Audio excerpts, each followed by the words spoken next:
What's up, everybody? Welcome to Podcast Now. I'm Alex, and today I'm going to be reviewing William Patrick Corgan's Ogilala. Now, this is Billy Corgan, leader of the Smashing Pumpkins' second solo album. It's over a decade since he's last done one of these. The last one was The Future Embrace, which we'll talk about a little bit in this video because I think it's good as a little bit of comparison. So I'm going to go through the album, talk about what I think, maybe talk about my favorite songs, some of the problems I have with the album, some of the positives, and we'll go from there. So let me know what you guys think of the album, if you listen to it or if you even know what this is. I know this is kind of a smaller market of people that would watch this or listen to Billy Corgan's solo album. But, you know, he is, in my opinion, one of the smartest musicians ever. He's incredibly intelligent, and he really knows how to write music when I feel like he feels like it. There was a question asked to him when he was on the press tour for this about if this album and these songs were things that he kind of just thought were cool or if he really poured his life in, and he said it was kind of an insulting question, that of course it's that he really poured his life into it. And I think the album shows that in terms of his voice. I think in terms of this album and in terms of the acoustic and the piano vibes and how it's very stripped down, he's talked about that a lot. This album is super stripped down. If you listen to him live singing any of these songs, or if you're going to listen to him when he goes on tour, when he was on Jimmy Fallon, if you listen to any of those, it sounds almost exactly like the album because they put very little more in, and I think that actually does work well. I think listening to it a bunch of times in a row makes you feel like you're kind of just sitting in a room with Billy Corgan as just he's playing these songs that he thought of and that he put himself into. And I think that's really cool. I don't think we've seen that from him yet, because the Smashing Pumpkins albums, I think they're very well produced. They have a lot of extra sounds, you know, all the guitar tracks, that, especially the earlier Pumpkins albums, all the guitar tracks that get added in, all of, not like special effects, but he does have a lot of the effects pedals and stuff in that. They sometimes overlay his voice, and they do a lot of interesting stuff with the Pumpkins. The Future Embrace, same thing. The Future Embrace was this weird kind of techno, very, very different kind of album. Now, I somewhat enjoyed it. I liked a couple of the songs. I didn't like all of them.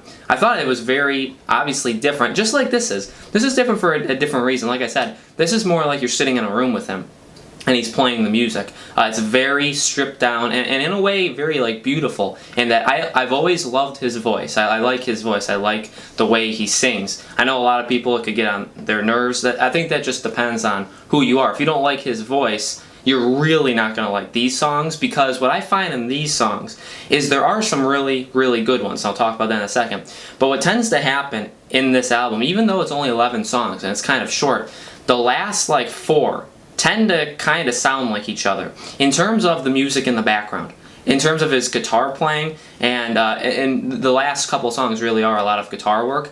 It sounds pretty much like the same kind of progressive chords that he's known for, he's done before. If you've ever heard him play acoustic shows, this is just what he does, and they all kind of sound the same way with guitar sounding.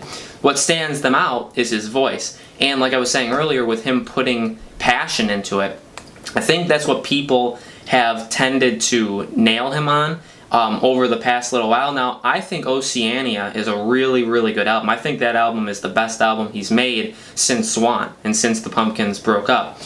So I don't necessarily agree with that part, but it seemed like in Monuments, his passion, through his voice, it just seemed like it wasn't there. Now, that's just my opinion. Obviously, he can argue that, right? That he obviously put a lot of passion into it, but I just didn't feel it.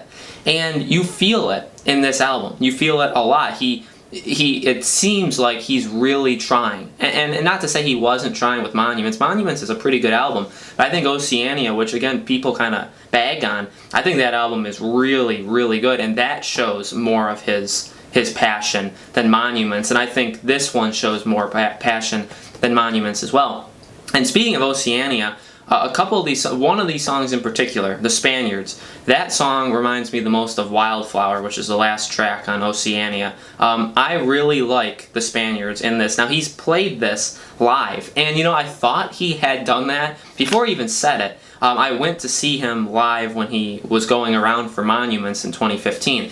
And I know he sang this song, and he played it. And so it did sound familiar, the Take Me As I Am part. And so then when he said, yeah, we had played it in a couple of the Pumpkin shows, I was like, oh, okay. but I really like the sound. Now, when I first saw the video for it, the Pillbox video, which I need to watch, because although I'm not like the most thrilled about it, like it doesn't do anything for me, I should try it because, you know, based on what he said, listening to the album, that's one thing. You get a whole kind of sense about it. Watching the movie, that's a whole other thing. You get a whole sense of it. Putting them together just makes this whole different kind of being. And I would like to try it. I think it's cool in the music video for the Spaniards, where you see the music video going on. I like it more than I did the first time. I think the first time it's just really weird and different, and I think it could be putting people off. Like, I think it could really be pushing a lot of people away just from that alone. But, you know, I like the music in the background. It's a little bit like 33, the music, but not really. It reminds me a lot, like I said, of Wildflower. The music in the background of literally like the orchestral kind of set, that reminds me a lot of Wildflower. And, you know, there are some good songs in there. Obviously, I really like Aeronaut, the first single that he put out for this. He's been playing that a lot live. I really, really like that song. I think that has a lot of passion from him. I like the piano.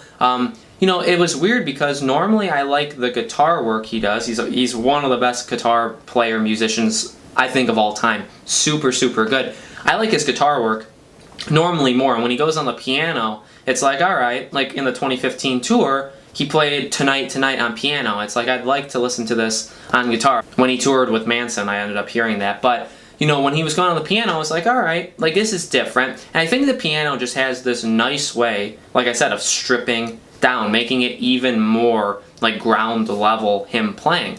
And it works really well with this album. Like I said, honestly, I found the guitar work in these songs to be kind of repetitive, where if you listened to the last 4 songs, you probably couldn't tell me what songs they were if you didn't know their names and if you were just listening to the guitar part. It's his voice, and it's the piano, and it's some of the background set. You know, he has like the violins playing an Aeronaut, which I really, really like.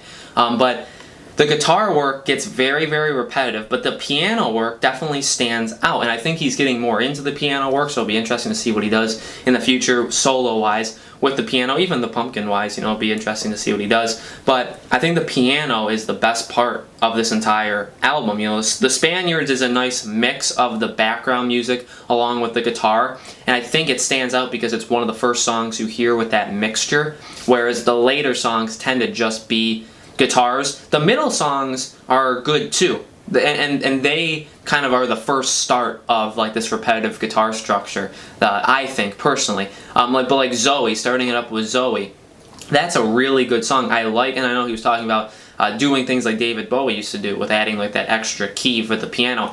And you can immediately tell too, like Zoe is a really, really good song. And like I said, Aeronaut, the Spaniards is really good. I like The Long Goodbye and The Half-Life of an Autodidact. Those are really good songs as well. And those are the songs where again, the middle songs, where you start to hear just the guitar and it starts to get a little repetitive. But those songs, again, they're propelled by his voice. And Teton, that's another one that I really, really like, and that's really driven by his voice too. There's no other way to say it. His voice is better in this than I think it was in Monuments, and that it has been since Oceania.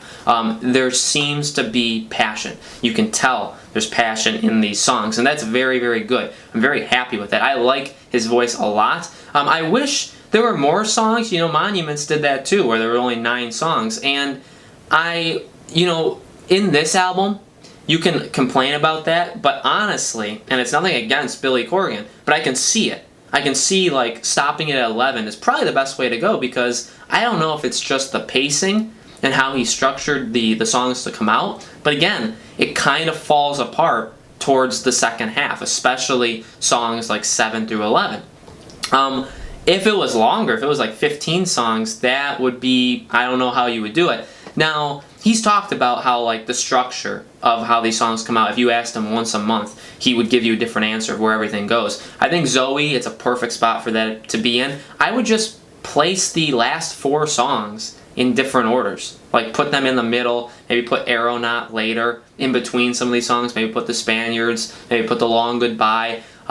Even the Processional, which is a really good song too, which has James Ehot playing the guitar in, which is really, really cool. And obviously we heard that James Ehot was going to be in this album somewhere. And I think Billy Corgan said that a couple of the songs, besides the song that he played in, they're like B-sides, like they're unreleased as of now. So that's really cool. I'm really glad that they're obviously back. The Pumpkins are going to return. It's going to be a lot of fun. So overall, this album is good. I really like this album. I think I like it more than I thought I would. It'll be interesting to see. I'm going to see him play live, and he's going to play a bunch of these songs live. And I think it's going to be cool because, like I said, in the album you feel like you're with him anyway. Because it is a very stripped down feel to it, and I definitely like that. It's very different than anything he's ever done, and I can very much appreciate him doing it. Now, if you were like a fan of the Future Embrace, I don't know if you're going to like this, because this is really different, and the Future Embrace was really different, but they're two different things. So, you know, if you're a fan of Billy Corgan, I think you're going to like this. You need to like his voice, I think, because his voice really stands out in these songs, and it's not like overpowered. I know in Zeitgeist people were saying that was one of the main things of Zeitgeist, is it was his voice was in front of the music, and there was just no, you know, the music was behind him. And the Pumpkins, they found a really nice way of mixing the two together.